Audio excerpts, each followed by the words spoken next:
Hello students, यहाँ से आपका जो हिंदी लिटरेचर का जो चैप्टर 7 है उसका पार्ट 2 स्टार्ट कर रहे हैं, क्योंकि क्या निराश हुआ जाए उसका पार्ट 2 स्टार्ट हो रहा है।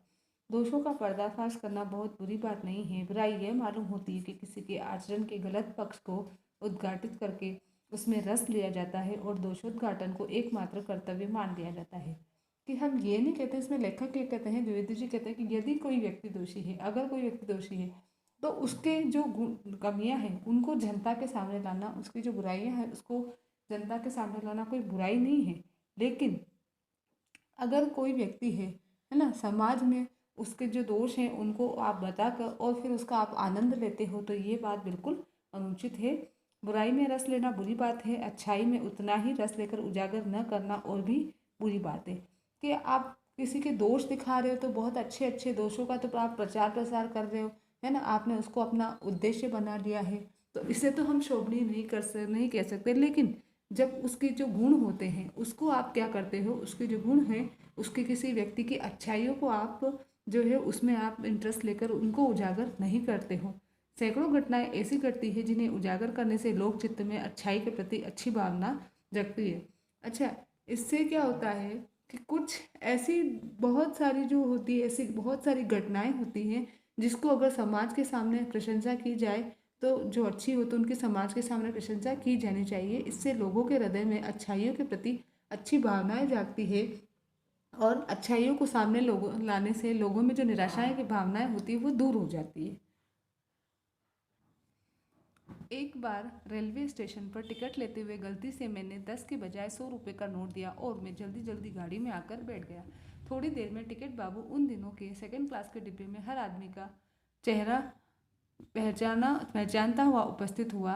तो उसने मुझे पहचान लिया और बड़ी विनम्रता के साथ मेरे हाथ में 90 रुपये रख दिए और बोला, ये बहुत गलती हो गई थी, आपने भी नहीं देखा, मैंने भी नहीं देखा। उसके चेहरे पर विचित्र संतोष की गरिमा थी। मैं यह देखकर चकित रह गया कि इसमें लेखक कहते हैं वो अपनी ज़िंदगी का एक जो वाक्यांश था वो बताते हैं कि एक बार वो रेलवे स्टेशन पर रेल से यात्रा कर रहे थे, तो रेलगाड़ी से कहीं जा रहे थे, तो उन्होंने रेलवे स्टेशन से टिकट खरीदा। तो उन्होंने गलती से जो 10 रुपये का टिकट था उसकी बजाय उन्होंने 100 रुपये का नोट उस बाबू को पकड़ा दिया और वे जाकर डिब्बे में बैठ गए।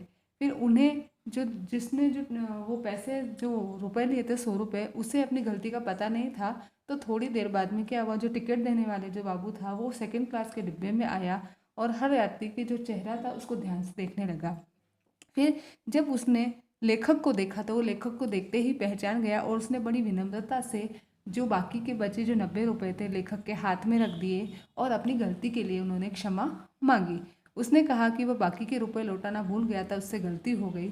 और जब उसने वो रुपए टिकट बाबू ने जब लेखक को लौटाए तो रुपए सौंपने के बाद उसके मुंह पर संतोष के भाव झलक रहे थे और लेखक भी उस टिकट बाबू की ईमानदारी देखकर खुश हो गया, आनंद से रोमांचित हो गया। कैसे कहूँ कि दुनिया से सच्चाई और ईमानदारी लुप्त हो गई है। वैसी अनेक वांछित घटनाएं भी हुई है, परंतु यह एक घटना ठगी और वंचना की अनेक घटनाओं से अधिक शक्तिशाली है। कि अगर आप ये जो एग्जाम्पल देखते हैं, ये जो उदाहरण देखते हैं, तो इसको देखकर आप क्या कह सकते हैं कि हमारी इस दुनिया से सत्यता, सच्चाई, ईमानदारी जो समाप्त हो गई, नहीं हुई है ना। उसके जीवन में बहुत सारी घटनाएं घटी, लेकिन एक ये जो घटना जो घटी थी उसकी वजह से उसने जो ठगी और जो विश्वासघात जो होता है, वंचना होता है, उन सभी घटनाओं से ये एक घटना ज़्यादा शक्तिशाली हो गई। एक बार मैं बस में यात्रा कर रहा था, मेरे साथ मेरी पत्नी और 3 बच्चे भी थे। बस में कुछ खराबी थी, रुक रुक कर चलती थी। गंतव्य से कोई 8 किलोमीटर पहले ही एक निर्जन सुनसान स्थान में बस ने जवाब दे दिया। रात के कोई 10 बजे होंगे। बस में यात्री घबरा गए, कंडक्टर उतर गया और एक साइकिल लेकर चलता बना। लोगों को संदेह हो गया कि हमें धोखा दिया जा रहा है। ये लेखक कहता है कि एक बार वो लेखक बस से सफ़र कर रहा था, सब परिवार अपने बीवी बच्चों के साथ कहीं जा रहा था और बस कुछ खराबी थी, इसलिए वो रुक रुक कर चल रही थी। लेकिन अचानक सुनसान इलाकों में, जो कि शहर से 8 किलोमीटर दूर था, वहाँ पर बस रुक गई। उस समय रात के 10 बज रहे थे और यह देखकर सभी यात्री घबरा गए। तब कंडक्टर बस से उतरा और साइकिल लेकर चला गया। यह देखकर यात्रियों को अनहोनी की आशंका होने लगी कि कहीं हमें लूट ना लिया जाए। बस में बैठे लोगों ने तरह तरह की बातें शुरू कर दी। किसी ने कहा यहाँ डकैती होती है, 2 दिन पहले इसी तरह एक बस को लूटा गया था। परिवार सहित अकेला मैं ही था। बच्चे पानी पानी चिल्ला रहे थे, पानी का कोई ठिकाना न था। ऊपर से आदमियों का डर समा गया था।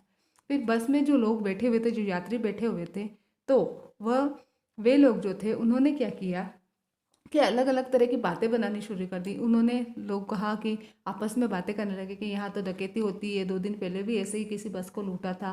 और वहाँ पर परिवार जो था सिर्फ मेरा ही था, लेखक का परिवार ही था। उनके लेखक के जो बच्चे थे वो पानी के लिए चिल्ला रहे थे, लेकिन कहीं पर भी पानी नहीं था। और ऊपर से उसे जो था, जो आदमियों ने जो दूसरा जो डर बताया था, वो भी उसके मन में घर कर गया था। कुछ नौजवानों ने ड्राइवर को पकड़कर मारते पीटने का हिसाब बनाया। फिर उस बस में कुछ जो नौजवान यात्री बैठे थे, उन्होंने कहा कि ड्राइवर को पकड़ो और मारो पीटो। ड्राइवर के चेहरे पर फिर हवाइयाँ उड़ने लगी और ये सब सुनकर ड्राइवर भी डरने लगा। लोगों ने उसे पकड़ लिया। वह बड़े कातर ढंग से मेरी ओर देखने लगा और बोला, तो वो बड़ी दयालु दृष्टि से लेखक की तरफ देखने लगा और बोला कि हम लोग बस का कोई उपाय कर रहे हैं, बचाइए, ये लोग तो मारेंगे। फिर वो लेखक को देखकर कहता है, उसे लगा कि लेखक थोड़ा सभ्य है, तो उसने कहा कि आप मुझे बचाइए, हम लोग कोई दूसरी बस का उपाय कर रहे हैं। डर तो मेरे मन में था, पर उसकी कातर मुद्रा देखकर मैंने यात्रियों को समझाया कि मारना ठीक नहीं है। लेखक के मन में डर होते हुए भी उसने जब उस ड्राइवर की दशा देखी तो उसने दूसरे यात्रियों से कहा कि इन्हें मारना उचित नहीं होगा। परंतु यात्री इतने घबरा गए कि मेरी बात सुनने को तैयार ही नहीं हुए। लेकिन वो यात्री डकैती के डर से इतने घबरा गए थे कि वो बात सुन ही नहीं रहे थे। कहने लगे, इसकी बातों में मत आइए, ये धोखा दे रहा है, कंडक्टर को पहले ही डाकुओं के यहाँ भेज दिया है। तो वो कहते कि आप इस ड्राइवर की बातों में मत आइए, ये तो झूठ बोल रहा है और इसने ही कंडक्टर को डाकुओं के यहाँ सूचना देने के लिए भेज दिया है। मैं भी बहुत भयभीत था, पर ड्राइवर को किसी तरह मारपीट से बचाया। कि जो लेखक था वो डर तो रहा था, लेकिन फिर भी उसने जो डकैतों का मुखबिर, ड्राइवर को डकैतों का मुखबिर मानते हुए लोगों ने उसे घेर रखा रखा था और वे मारपीट पर उतारू थे, पर उनसे ड्राइवर को किसी तरह लेखक ने बचाया। 1.5-2 घंटे बीत गए। मेरे बच्चे भोजन और पानी के लिए व्याकुल थे। बच्चे भोजन पानी के लिए व्याकुल थे। वो चाहते थे कि उनको भोजन और पानी मिले। उसने क्या किया, मेरी और पत्नी की हालत भी बुरी थी। लोगों ने ड्राइवर को मारा तो नहीं, पर उसे बस से उतारकर एक जगह घेर कर रखा। लोगों ने क्या किया, ड्राइवर को चारों तरफ से घेर लिया। उनका ये विचार था कि अगर कोई दुर्घटना होती है तो वो ड्राइवर को समाप्त कर देंगे। कोई भी दुर्घटना होती है तो पहले ड्राइवर को समाप्त कर देना उन्हें उचित जान पड़ा। मेरे गिड़गिड़ाने का कोई विशेष असर नहीं पड़ा कि लेखक के खुशामद करने का भी उन पर कोई असर नहीं हो रहा था। इसी समय क्या देखता हूँ कि एक खाली बस चली आ रही है और उस पर हमारा बस कंडक्टर भी बैठा हुआ। तभी देख, दूर से एक दूसरी बस दिखती है जो खाली है और उसमें हमारा बस का कंडक्टर बैठा हुआ था। उसने आते ही कहा, अड्डे से नई बस लाया हूँ, इस बस पर बैठिए। कि मैं बस अड्डे से नई बस लेकर आया हूँ, पहले वाली बस खराब हो चुकी थी। तो उसने सबको बताया कि वह नई बस लेकर आया, आप सभी इसमें बैठिए, बस चलाने लायक नहीं है। फिर मेरे पास एक लोटे में पानी और थोड़ा दूध लेकर आया और बोला। फिर वो लोटे में पानी लाया और कुछ दूध भी लेता आया था वो। तो उसने कहा, पंडित जी, बच्चों को रोना मुझसे देखा नहीं गया, वहीं दूध मिल गया इसलिए थोड़ा लेता आया। कि मैं थोड़ा दूध मिल गया तो लेकर आया। यात्रियों में जान आ गई, सबने उसे धन्यवाद दिया, ड्राइवर से माफ़ी मांगी और 12 बजे से पहले ही सब लोग बस अड्डे पर पहुंच गए। कैसे कहूँ कि मनुष्यता एकदम समाप्त हो गई है, कैसे कहूँ कि लोगों में दया माया नहीं रह गई है। जीवन में जाने ऐसी कितनी घटनाएं होती है जिन्हें मैं भूल नहीं सकता। ठगा भी गया हूँ, मैंने धोखा भी खाया है, परंतु बहुत कम स्थलों पर विश्वासघात नाम की चीज़ मिलती है। उसने कहा कि ये मैं नहीं कह सकता कि कैसे मनुष्यता समाप्त हो गई है, लोगों में दया भावना रह ही नहीं गई है। मेरे जीवन में ऐसी बहुत सी घटनाएं हुई है जिन्हें मैं नहीं भूल सकता। मैंने धोखा भी खाया है, मैंने ठगी भी हुई है मेरे साथ में, लेकिन विश्वासघात के नाम की जो विश्वासघात जो होता है वो कम जगह पर होता है। तो आप केवल उन्हीं बातों का हिसाब रखो जिसमें कि आपने धोखा खाया है, तो जीवन कष्टमय हो जाएगा। लेकिन ऐसी घटनाएं कम नहीं हैं जब लोगों ने अकारण ही आपकी सहायता की हो, तो आपने निराश मन को ढांढस दिया हो, हिम्मत बंधाई हो, तो आप उन घटनाओं को याद रखें। आप अच्छे परिणामों की आशा करते रहें। आप ये न देखें कि आपके साथ विश्वासघात कितना हुआ है, धोखा कितना हुआ है। आप ये देखें कि आप बिना किसी स्वार्थ के, कितने लोगों ने, जब लोगों ने आपकी बिना किसी स्वार्थ के आपकी सहायता की है, तो उन घटनाओं को आप ना भूलें।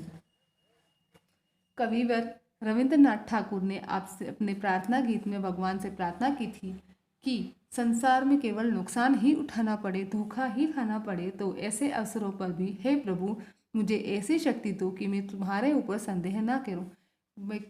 महत्वपूर्ण कवि थे रविंद्रनाथ जी ठाकुर।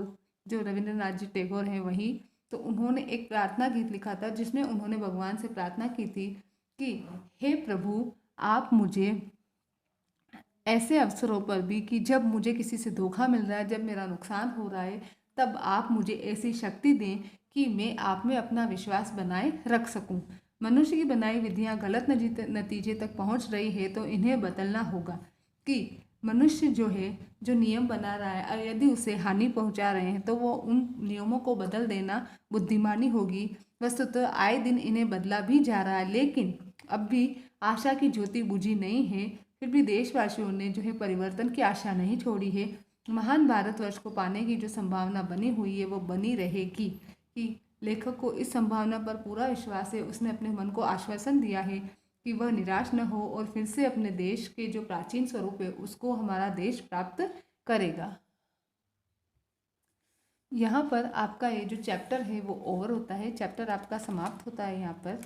इसके आगे आप देखिए कि आपके जो पाठ्य पुस्तक के जो प्रश्नोत्तर है वो आपको दिए गए हैं। यहाँ पर ये आपके क्वेश्चन है और उसी के साथ आपके आंसर्स भी दिए गए हैं। तो आपको क्या करना है कि ये सारे जो क्वेश्चन आंसर है जो आपको बुक में करवाए जाने हैं, जो बुक में करवाए जाने हैं वाले हैं वो आप बुक में ही करेंगे, लेकिन ये सारे जो है आपको क्या करना है कि यहाँ पर सारे जो क्वेश्चन आंसर्स हैं वो आपको अपनी कॉपी में कंप्लीट कर लेने हैं और आपको बहुत ही सुंदर सुंदर राइटिंग में सारा वर्क कंप्लीट करना है।